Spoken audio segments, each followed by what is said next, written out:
রাজনৈতিক পট পরিবর্তনের প্রেক্ষাপটে সারা দেশে আইনশৃঙ্খলা পরিস্থিতির ব্যাপক অবনতি হয়। এর পরিপ্রেক্ষিতে ৫ আগস্ট থেকে পরবর্তী সময়ে মোট ৬২৬ জন আশ্রয় নেন দেশের বিভিন্ন সেনানিবাসে।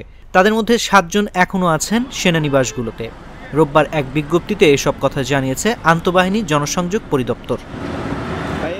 বিবৃতিতে আইএসপিআর জানিয়েছে ৫ আগস্ট ২০২৪ তারিখে রাজনৈতিক পট পরিবর্তনের প্রেক্ষাপটে সারা দেশে আইনশৃঙ্খলা পরিস্থিতির ব্যাপক অবনতি হয়।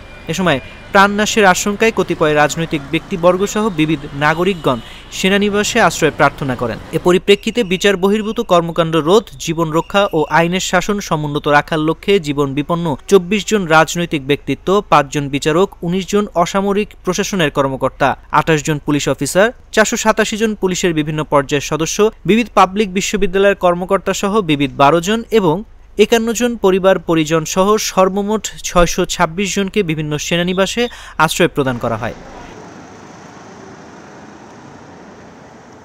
পরিস্থিতির উন্নতি সাপেক্ষে ৬১৫ জন স্ব-উদ্যোগে সেনানিবাস ত্যাগ করে। আশ্রয় প্রদানকৃত ব্যক্তিবর্গের মধ্যে থেকে এ পর্যন্ত ৪ জনকে তাদের বিরুদ্ধে আনীত অভিযোগ মামলার ভিত্তিতে যথাযথ আইনি প্রক্রিয়া অনুসরণ করে আইনশৃঙ্খলা বাহিনীর নিকট হস্তান্তর করা হয়েছে। বর্তমানে আশ্রয়প্রাপ্ত ৩ জন, তাদের পরিবারের ৪ জন সদস্য সহ মোট ৭ জন সেনানিবাসে অবস্থান করছে।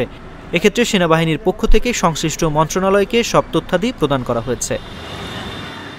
উদ্ভূত পরিস্থিতিতে দেশে আইনশৃঙ্খলা পরিস্থিতি উন্নয়নের পাশাপাশি বিচার বহির্ভূত কর্মকাণ্ড রোধ এবং আইনের শাসন সমুন্নত রাখার লক্ষ্যে নিরপেক্ষ ও পেশাদারত্বের সঙ্গে কাজ করছে বাংলাদেশ সেনাবাহিনী।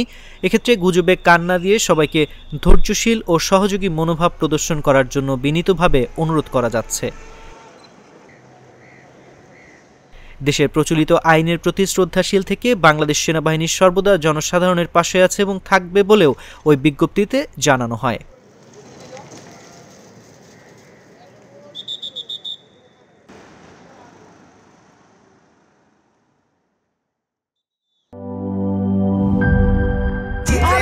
ট্রেন ২ ঘন্টা ৩৩ মিনিট ৩ ঘন্টা ৩৩ মিনিট। শোনেন, আপনি একটা ডিস্টার্ব। আরো ৪ ঘন্টা ৩৩ মিনিট। আরো ৪ ঘন্টা, এটা কোনো কথা? সময়টা দৌড়াবে। প্রাণডাল মুঠোয় মুঠোয় সময় পার।